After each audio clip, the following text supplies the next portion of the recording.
So I'm Shazad Sheikh, I'm the brown car guy.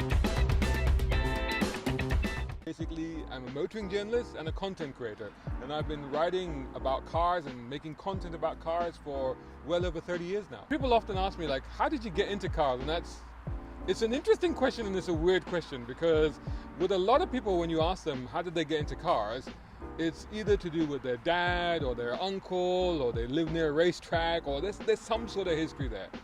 With me, there's none of that. Like, my dad was never into cars. In fact, he didn't drive until he absolutely had to. My brother still doesn't drive. Nobody in our social circle and our friends or relatives were ever into cars. So where does it come from? Honestly, I really can't tell you, but what I can tell you is that from a very early age, from primary school, I can remember during the breaks when we used to go to the playground, all the kids would be playing football. I was never into sports, but I'd stand at the fence and I'd watch the cars on the road and I'd start identifying them. So I guess it was either something that was very natural, but I guess to an extent it was also inspired by, you could say, pop culture, so TV and movies and stuff like that. So a lot of the cars that I still love today are cars that I found on TV or in movies. So I guess one of the high points of my career, for me, it was a real dream to become an editor of a major car magazine. And again, touching on the fact that there's very few Asian people, if any, especially when I was doing this or when I started doing this, it felt almost an impossible dream for somebody like me to become editor of a magazine like Car, which is one of the foremost and most premier car magazines, in the UK and in the world, in fact. So when an opportunity came to become the editor of the Middle East edition that was being started in Dubai, I jumped at it and I hunted down that job and I got it, because that was for me the dream come true. And for that started a 13-year journey in the Middle East, well, revisiting the Middle East, because obviously I started in Saudi Arabia, came back to the UK, went back to Dubai in 2006, and some incredible experiences, editing the best magazine there, setting new standards for motoring journalism. And then when the contract for that magazine ended, we started our own channel, which was Motoring Middle East, which is still going, run by my former partner there. And we had some incredible experiences creating video content, doing television, doing radio shows, doing live shows at major international motor shows in Dubai. And it was a fantastic learning experience, but also tremendously empowering and giving me a lot of confidence and knowing that I can do this incredible content making.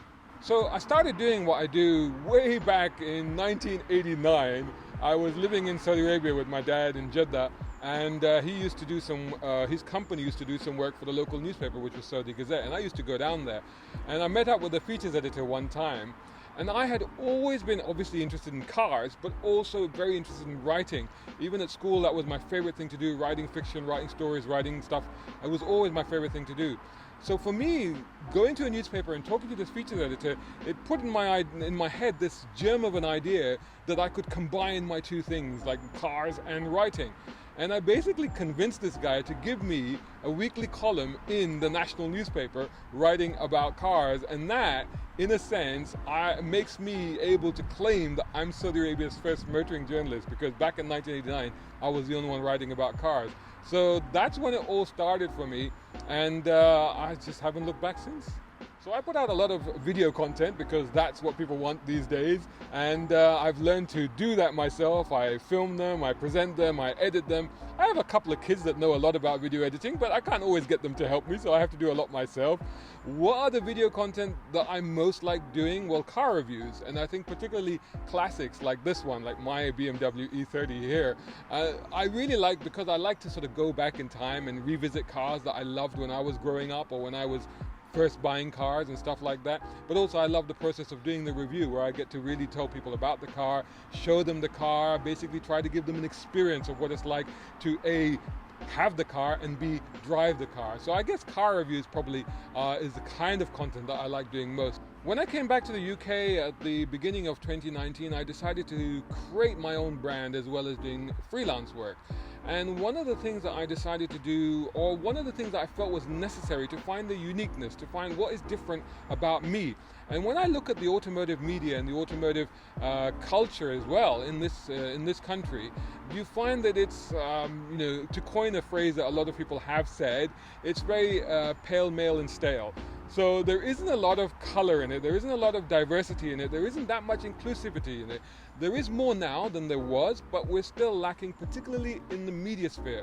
So for me, it was very important to basically A, announce that I'm doing this, and B, that I'm back and I'm creating this motoring content, but also to really establish that our identity and to really double down on it and to really sort of put my flag in the ground and say, you know, so when people say, you know, how are you the brown car guy? Your car is black. It's not the car. It's very openly the guy who is brown, and I'm a car guy, so that's why brown car guy. But it's very descriptive, it's definitive, but it's also a statement that I'm making. And one of the things I found was that we managed to get a huge following there, particularly I guess because Car Magazine was very popular, but because of our YouTube channel became popular. Then I was on radio virtually every week, and I had a TV show on Fox MENA region. And it got to the point where I would go to malls and I'd get recognized. So you could say I was a minor celebrity of sorts over there. And a lot of those people still follow me today. So it's wonderful to be able to not only be the brown car guy here in the UK, but to have an international base of audience. And I think that's certainly the way to go forward. But it's fantastic, and it's great thing to take forward, and hopefully bigger and better things for the brown car guy. I'm the brown car guy. You know